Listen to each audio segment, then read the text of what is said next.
What's going on, world? Machiavelli Mills TV. Y'all hit that like button, hit the subscribe button ASAP. Now let's get to Rooga versus Adam 22. So recently, Rooga, was it JHE Rooga, from Chicago, a Chicago drill artist. He went on No Jumper and got interviewed by Adam 22. Allegedly, Rooga said before the interview, and Adam 22 acknowledged this as well. Rooga asked him not to ask about any of the beefs he got going on, nothing like that. Adam 22 proceeded to ask about certain things that Dirk said about him in an academics interview, so on and so forth. He was trying to get a reaction out of Rooga about certain things that Dirk said and certain other situations he got going on and certain beefs and so on and so forth. And Rooga did not want to engage in it, right? After the interview, Rooga went on Instagram and was basically saying that Adam promised to send him the interview before he posted it, and he never did, right? And then he's seeing stuff and clips and stuff he didn't want to answer, so on and so forth, right? And now he pissed off because he's like, Adam, this is some goofy stuff. How you gonna try to, like, I told you I don't want to talk about certain stuff. You gonna still try to put it in interviews, still try to ask me the questions, so on and so forth, and how he not rocking with it. And he said, I would be bogus if I asked you about that pedophile stuff you got on your name. So I'm gonna say this, man. Rooga and other artists like him, other drill artists, gotta understand. When you going on these platforms, they wanna know about the street beef. That's what's gonna get them the most clicks, the most views. If you're talking about street antics and street back and forths. I'm sorry, at this point, and I'm not trying to be disrespectful when I say it, Rooga's music is not making enough traction for them to solely ask about the music. It's not. He's not generating enough buzz to be asking solely about the music and for the interview to be interesting, right? And Rooga has to understand that when your music is not buzzing the way you want it to buzz, or buzzing the way that it's supposed to be buzzing, they're gonna ask about the messiest stuff in the world to get the views. This is YouTube, and everybody's in the game to collect views, to get likes, so on and so forth. Adam 22 ain't no different. Especially after 80 and all the rest of the crew left No Jumper. He trying to still generate the same buzz and revenue that he was generating while they were there. So now he like, look, I'm going to go ahead and I'm going to ask about the stuff. Regardless of if they want to talk about it or not, I'm going to try to sneak it in there. I'm going to try to throw it in there. I'm going to try to see if I can get him to answer the question. If I throw it to him, if I throw a little softball at him first and then get him at ease to like calm him down and relax him, and then I'm going to get him to answer the questions I really want to ask.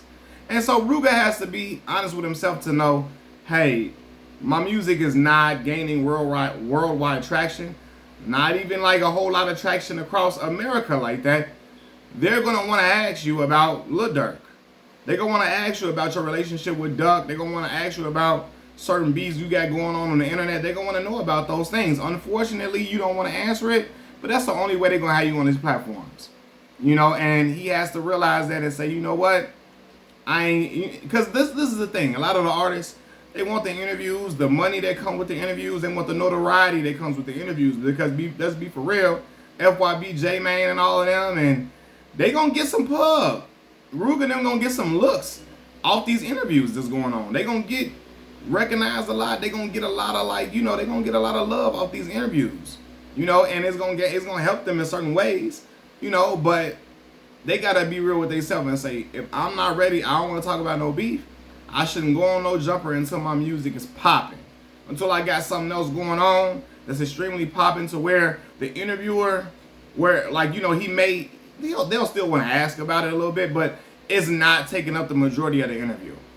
You know what I mean? Because you got so much other stuff going on. You so successful in other arenas, or even in music itself, that they don't want to ask about that. But until then, you got to know, you're going to come to these platforms, they're going to ask you about all of this. Whether it's Adam 22, Academics, Vlad TV, even the big black, the black media outlets, like, Academics is black, but Say Cheese, all the other interview platforms, they're going to want to ask you about the street situations. Because that's what the people really want to hear right now, because unfortunately, GD Anthem was a few years ago, and is not currently trending. You know what I'm saying? So, was it a few years ago, a year and a half ago? Yeah. So, it's not currently trending right now, so there's nothing for really to ask about outside of, hey, what's going on with you and Lil Durk? Did you see what Durk said about you? How you feel about what Durk said about you? Hey, you should clap back at Dirk. Hey, you should say something in response to this person. Hey, why you didn't say nothing? Hey, what did you mean on this song when you said this and this and this and this about Lil Durk and about this about O Block song? All that's what's gonna be the center of the conversation until Rooga gets his career to where he wants it to be. So he shouldn't go on these major outlets if he doesn't want to talk about that, because they're gonna try to sneak it in there even if they agree. Yes, and Adam 22 is wrong for not staying to the script and doing what he said and honoring what he said he was gonna do by not asking those questions. He is wrong for sure, right? But you know, media people, and I'm not big like them, but you know, in the media, I understand that this is all about clicks and views and all of that. So they gonna ask what they want to. They gonna ask what brings the views. Now I will say this though, Adam 22 talking tough, talking about Rooga acting like he on his period, saying that Rooga was having a bitch fit and all that. That's wild. That's disrespectful. That's out of pocket, because Adam would never talk like that to Rooga's face.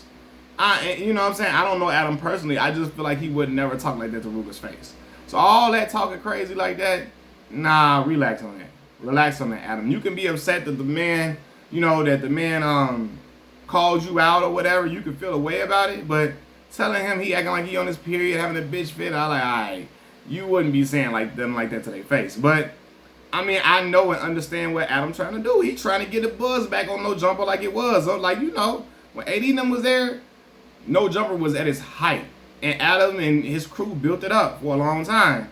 AD and them left. Was it T-Rail and all them? They left. And the momentum is not the same. He trying to pick it back up. I'm gonna have. He's like, look, I'm gonna have some guests on here, and I'm gonna ask them questions about certain controversies they got in the streets, especially when it's involving one of the biggest artists in the game right now, Lil Durk. So it is what it is. Machiavelli Mills TV, I'm out. Peace.